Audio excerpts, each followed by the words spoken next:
All right, so get this. Toyota, the hybrid kings, are making a zero-emission combustion engine. Yeah, combustion, but clean. It's kind of a wild concept. Right. This article from Ecotatius lays it all out, and let me tell you, it's a fascinating deep dive. Definitely interesting. It challenges the idea that battery electric is the only way to go. Big time. The article talks about Toyota being skeptical of EVs as the asterisk, only asterisk answer. And, they bring up those same old EV Oh, headaches. I know, right? The charging time. Ugh, don't even get me started. Huh. Feels like forever. And forget about it if you live anywhere with, actual seasons. Yeah, batteries and extreme temps, not exactly best friends. Plus, do we even have enough stuff to make asterisk batteries for everyone? Exactly. So Toyota's saying, hold on, what about hydrogen combustion? And honestly, some of the stuff they're claiming is pretty impressive. Like what? Give me the highlights. Well, picture this refueling your car in about the time it takes to get a coffee. Wait, seriously? Yeah, the hydrogen-powered Toyota Yaris GRH2 90-second fill-up. No way. That's, what, a fraction of the time I spend picking a podcast in the morning? And that's not all. Think about those freezing winter mornings. This thing works even at, get this, negative 435 degrees Fahrenheit. Okay, now that's just showing off.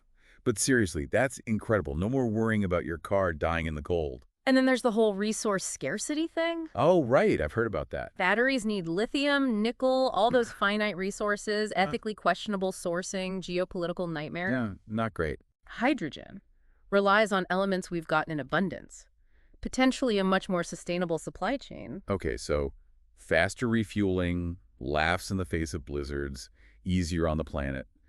I'm starting to see the appeal here. Right, so why does it feel like everyone's so obsessed with battery EVs? It's the question, isn't it? I mean, hydrogen's been around, but everyone's gone kind of nuts for battery EVs. Totally. But that's what makes this Toyota thing so interesting, right? Maybe we need to take a step back, look at the bigger picture. Absolutely. It's not just about following the hype. So, okay, let's talk tech. How does a hydrogen combustion engine even work? The article said something about being based on a regular gas engine, but, with hydrogen, sounds kind of far out there. Yeah, how do you even... It's pretty clever, actually. They use hydrogen instead of gas, and basically it gets injected into the engine, mixes with oxygen just like a regular engine.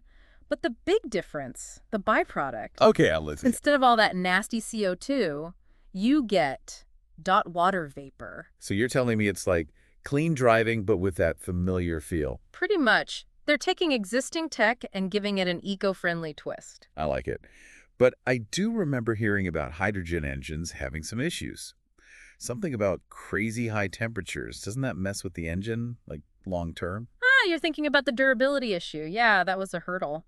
But Toyota might be onto something with this water-cooled hydrogen technology. Oh, wait. Are we talking about pouring bottled water into the gas tank now? Yeah, not quite. It's way more intricate than that. They figured out how to inject just the right amount of water directly into the combustion chamber while the engine's running. Interesting. So it keeps things cool. Exactly. Keeps those temperatures in check. And, get this, it can even make the engine asterisk more asterisk efficient. Okay, so they're fighting fire with, water. That's some seriously innovative thinking right there. Yeah. But still, isn't this whole hydrogen thing a huge gamble for Toyota? I mean, everyone else is all in on battery EVs. Oh. It's a big move for sure, right? Especially with everyone going gaga over battery EVs. But, I mean, Toyota's kind of known for doing their own thing. Yeah, that's true. Remember when they came out with the Prius? Hybrids seemed like some crazy futuristic idea back then. Right. And now look at them. Yeah, Toyota plays the long game, that's for sure. And they seem to have this knack for, sensing where things are headed before anyone else. The article even mentioned they're focusing on China and Europe for hydrogen production. Oh, yeah. Something to do with, Infrastructure, right? bingo. Those places are pouring money into hydrogen infrastructure way more than anywhere else. Smart move for Toyota, right? Yeah. Target the markets that are actually ready for it. Makes sense. So it's like they're betting on hydrogen, even if it takes a while for everyone else to catch up. But is there even a market for hydrogen cars right now? It's small, but it asterisk is asterisk there. The article said you can find hydrogen cars on the roads already, especially in California, parts of Europe. And, Toyota's definitely optimistic. They're aiming to sell over 200,000 hydrogen vehicles every year by 2030. Wow. Okay, so they're going all in then. But to hit those kind of numbers, a lot's riding on whether hydrogen actually takes off, right? As a fuel source. Definitely.